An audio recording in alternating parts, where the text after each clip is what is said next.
सूर्य उपासना का महापर्व छठ की शुरुआत कैसे हुई और इसके पीछे कौन सी लोक मान्यताएं छिपी हैं? क्या यह वास्तव में हमें परमात्मा के निकट ले जाती है या महज एक परंपरा का निर्वाह है?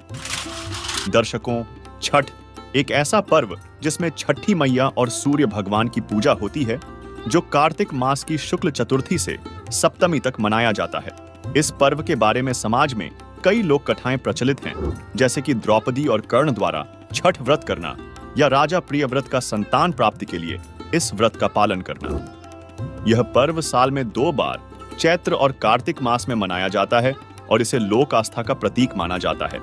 लेकिन क्या ये कहानियां सच में शास्त्रों पर आधारित हैं या केवल जनश्रुतियां में, जिन पर सदियों से लोग विश्वास करते आ रहे हैं? तो आपको बता दें कि हमारे पवित्र सदग्रंथों में ऐसे किसी भी पर्व का वर्णन नहीं है, और फिर भी ऐसे मनमाने पर्व लोग मनाते हैं।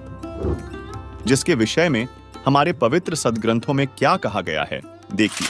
और गीता अध्याय नंबर 16 के श्लोक नंबर 23 में कहा कि शास्त्र विधि को त्याग कर जो मनमाना आचरण करते हैं, देखिएगा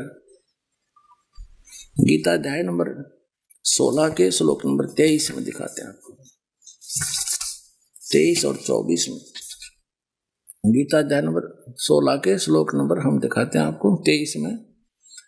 जो पुरुष शास्त्र विधि को त्याग कर अपनी इच्छा से मनमाना आचरण करता है, वह न सिद्धि को प्राप्त होता है, न परम गति को, और न सुख को ही।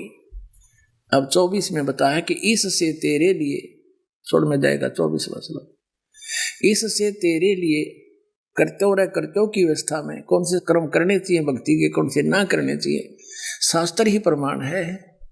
ऐसा जानकर तो शास्त्र विधि से नियत कर्म करने योग्य है, यानी शास्त्रों में जो वर्णन है वही साधना कर अन्य करेगा तो कोई लाभ नहीं होगा, यूजलेस। दर्शकों, गीता जी के इस उल्लेख से स्पष्ट होता कि छठ पूजा के मनमाने नियम और कथाएं शास्त्रों की कसौटी पर खरे नहीं उतरते, जिससे यह सिद्ध होता है कि छठ पूजा को मनाना एक मनमाना आचरण है।